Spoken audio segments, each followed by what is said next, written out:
Hello and welcome to Breaking Barriers in Collaborative Care. My name is Courtney and I'm here to hopefully bridge the gap between healthcare professionals and patients, provide some valuable insights, and discuss common challenges while exploring innovative solutions.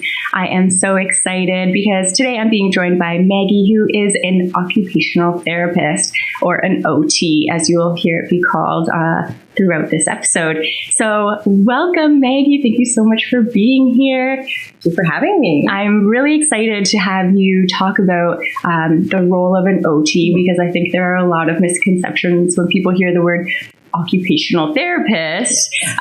People then relate that to, their maybe occupation, or as we briefly just talked about, a physiotherapist, or a lot of other healthcare roles that aren't an OT.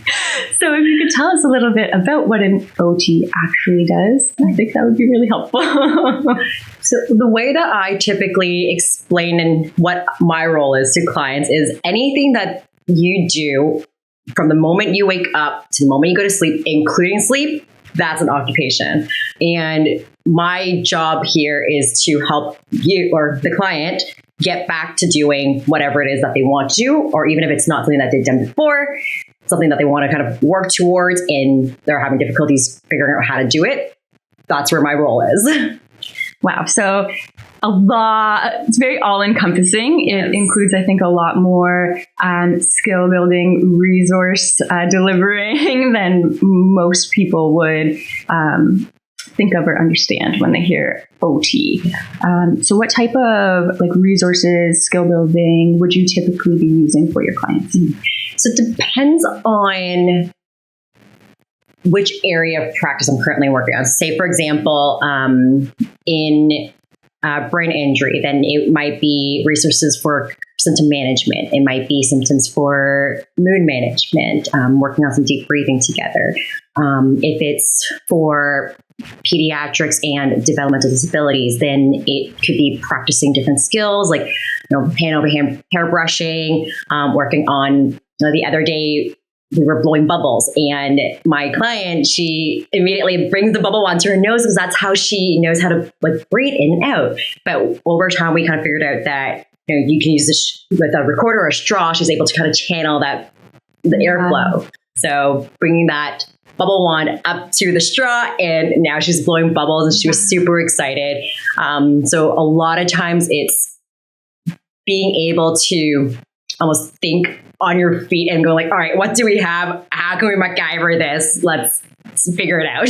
Oh my gosh. And we talk about, providing innovative solutions on this podcast. Yeah. We'll talk about providing innovative solutions to each client that you're meeting day to day. You have to be very creative. And I'm sure really thinking on your feet with each individual, which is great because that's really individualized care that you're able to then offer those folks. And you did kind of briefly touch on the fact that what you're doing depends on the person you're dealing with at that moment. So what types of contexts might a person be introduced to an OT? Is that something that happens in hospital context? Could that happen in community? All of the above? All of the above. It's wherever they are. And oftentimes when people ask me where's my catchment? I'm wherever I'm able to try, pretty much, right? If, I've got one client where she used to hike a lot. So that's actually the next thing that we're going to have on our sessions to do is go out and hike. So we're going to find, a space that we're going to, park my car off, and she's kind of coming from work. We're going to hop into the forest, and whatever is there is what our challenges are going to be that day, and we'll figure it out together. Wow, that's amazing. And how would someone connect to an OT? Is that something that they need their primary care provider to link? Can folks find an OT themselves? And is it something that's covered by OHIP? So at the moment, we're not covered by OHIP.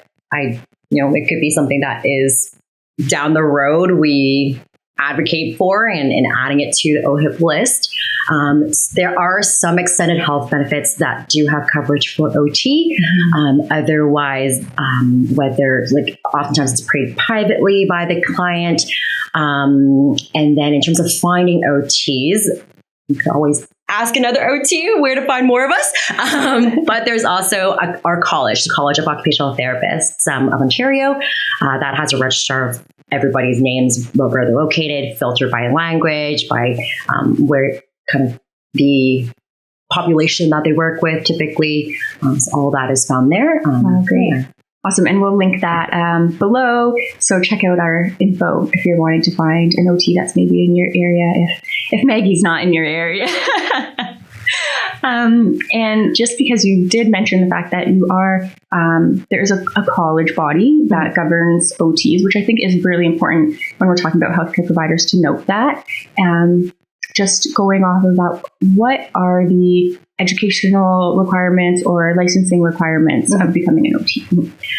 So I know over the past 15 or 20 years or so, it has changed a bit. So I know some of my colleagues, it was at one point in time, it was a Polytech cert and then an undergrad degree.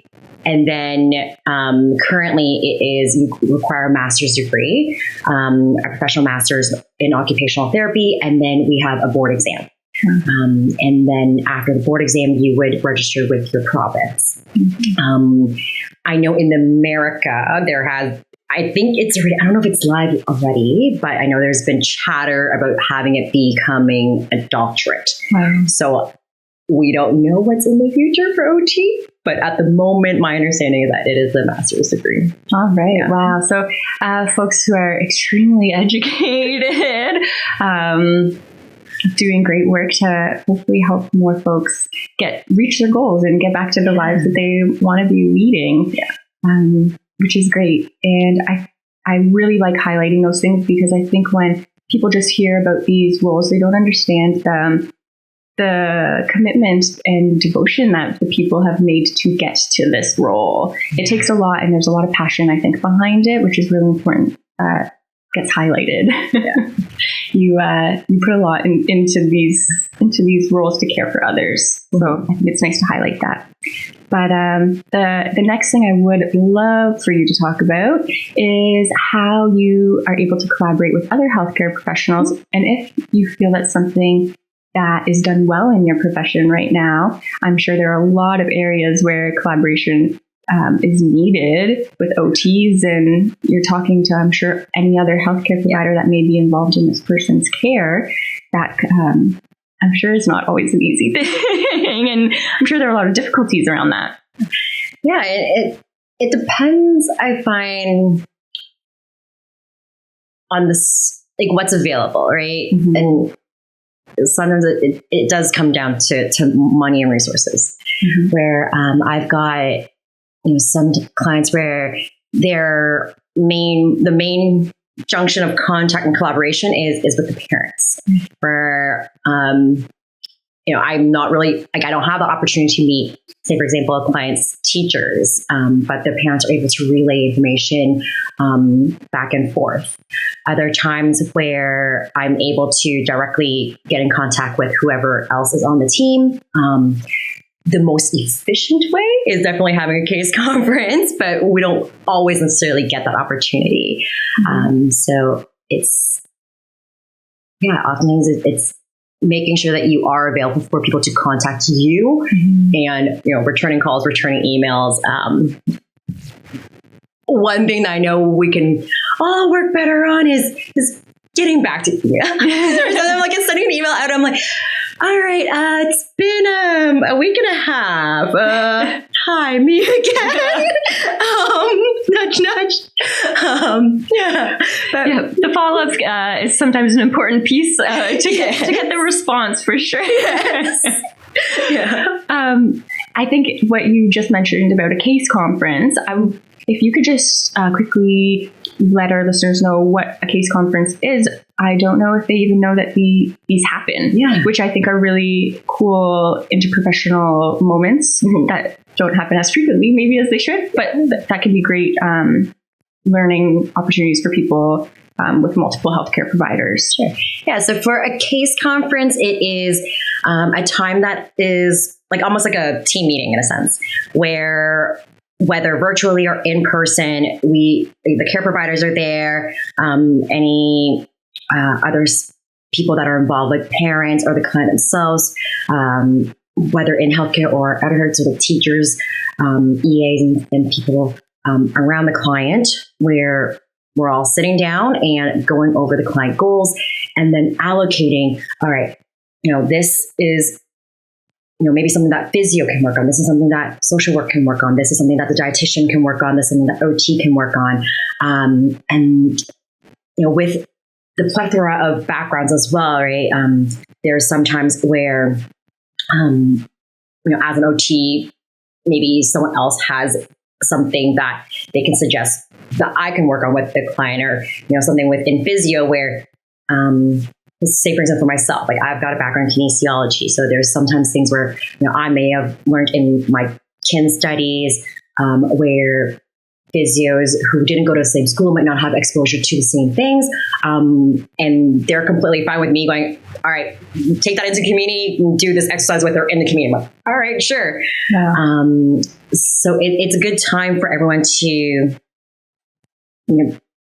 be there for the client and really be very client focused and be like, all right, what is it that you want to do? And not just, as the healthcare provider is going, all right, I'm going to do X, Y, and Z and check all these boxes off. It's like, well, does the client really want that?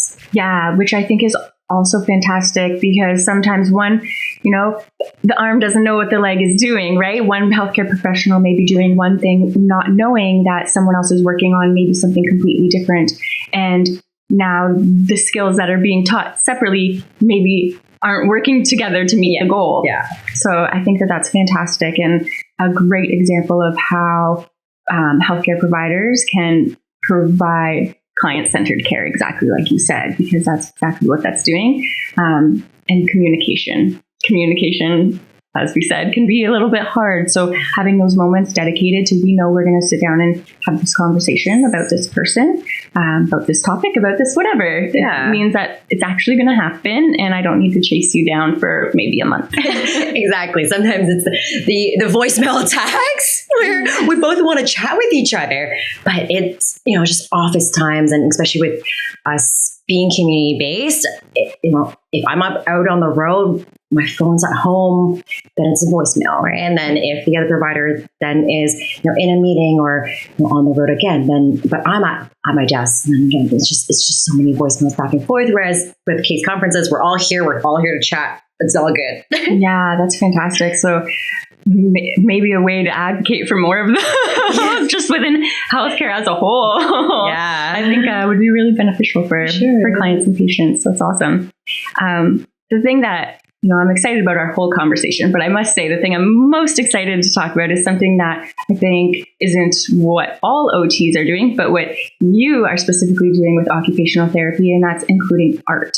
I'm a big just personal fan of art in art therapy. I think there's a lot of benefits behind it. So I would love for you to talk about how that kind of came about and what it looks like. Yeah.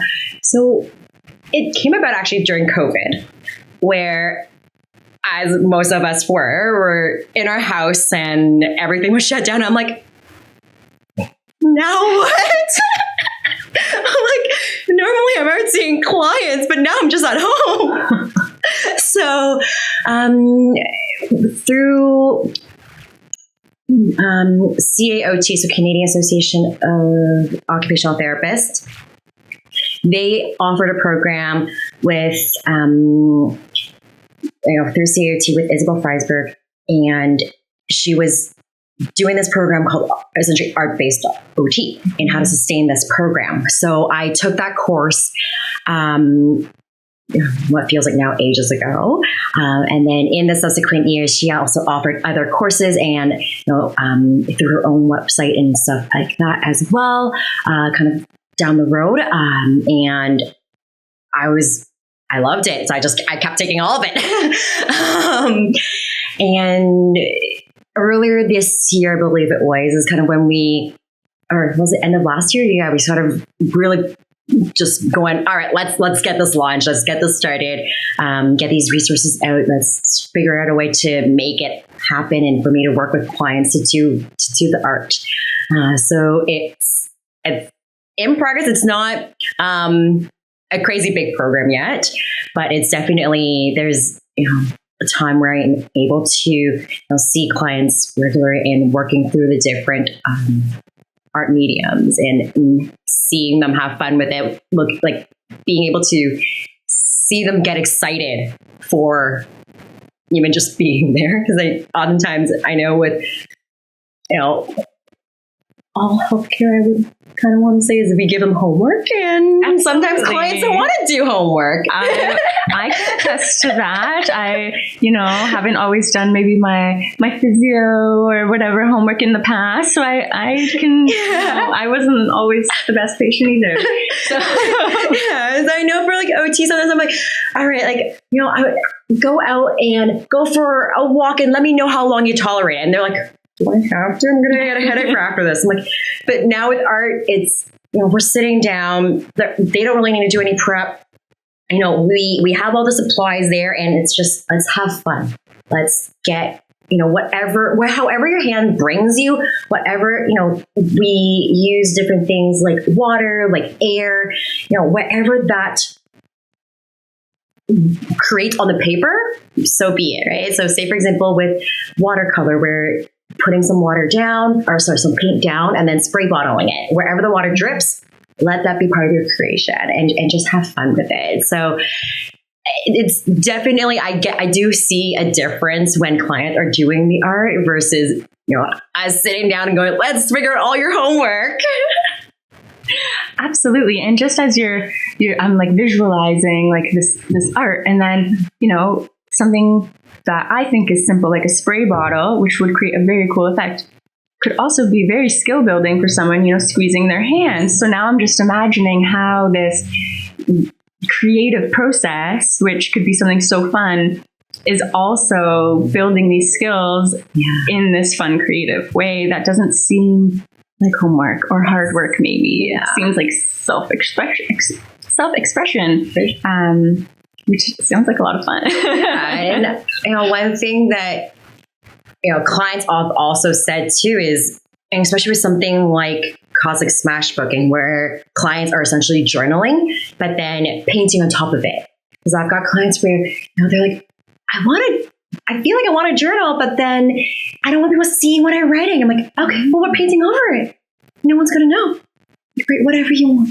That's amazing. I have never heard of that process, and it seems like it could be very freeing and liberating for folks to get things out of their head and in a uninhibited way because they don't have that fear. Yeah, and it's not anything that if they want to share what they wrote down with me, go for it. If they don't want to, that's fine, right? Yeah. So there's no expectation as to what they need to write. It's just whatever they want. So whether it is for helping clients' mood, like you said, helping clients' physicality of using a squeeze bottle, visual or standing tolerances. There's say, for example, if we have a giant mural and having translating to for kids, having them running around, playing around with the different paints on the ground or on the wall. Right? It's all, you practice the reaching, you practice color mixing and visual differences between different colors, sorting things, texture, sensory play is all, that could also be integrated as well. There's so many things that you can do with art and creativity. Wow, absolutely. That sounds like a really fantastic tool, very fun. And I think that it's something that a lot of folks would be interested in across age groups as well, which is really great that it's that creative environment, but not just for kids or not just for, older folks or whatever. It's a great way to introduce all of these skills. Everybody. Yeah, I love it. And I believe you share some of this art. Is that correct on social media? Yes, I do. So on Instagram right now is where I post most of my stuff. Down the road, depending on what the clients say, if they allow me to post their stuff as well, I might possibly post their stuff up on there as well. So the handle for Instagram is mflowingsouls. There's also Threads is on there as well. I think there's a toggle that you can click through Instagram. So that's kind of currently where the stuff can be found, where on Instagram is the finished works, and then on Threads is any works in progress. Awesome. So again, we'll link that below if you missed it, maybe on the screen, whatever our amazing team is going to do, something cool so that folks can find you and check that out, because I think it's something really fun and it's innovative, which I love. And hopefully that we can get more folks doing fun, creative things to help themselves and others, which I love. So thanks for bringing that really cool new way to practice OT to us today. I love hearing about it. It's really fun. So if folks wanted to reach out to you, what would be the best way for them to do that, or to reach out to an OT? Is it just through that Ontario colleges? What would be your best suggestion? So there are, I believe on the college website, there are methods to contact us. I could also be contacted through rehabilitation management as well. So my email for that is msin@rehabilitation.ca. We also have a info email as well. So info@rehabilitation.ca. Awesome. And before we let you go and get back to your day, what's one misconception that you think people have about OTs that you'd like to clear up today? I think you actually talked about it in the very beginning, that we are here for helping people get back to work, which we're not. I mean, if it's part of what you want to do, then by all means, we'll help you get back to work. But that's one of the biggest things where people misconceive us to be, is just that we're there to help them get back to work. Absolutely. I would agree with that. So OTs obviously do a lot more and will help you with any skill you are trying to work towards, not just a quote unquote work career goal. So thank you so much, Maggie, for joining us today and chatting with us. This has been fantastic. Join us next time as we continue to navigate the complex world of healthcare, where transparency and honesty are at the forefront, here on Breaking Barriers in Collaborative Care.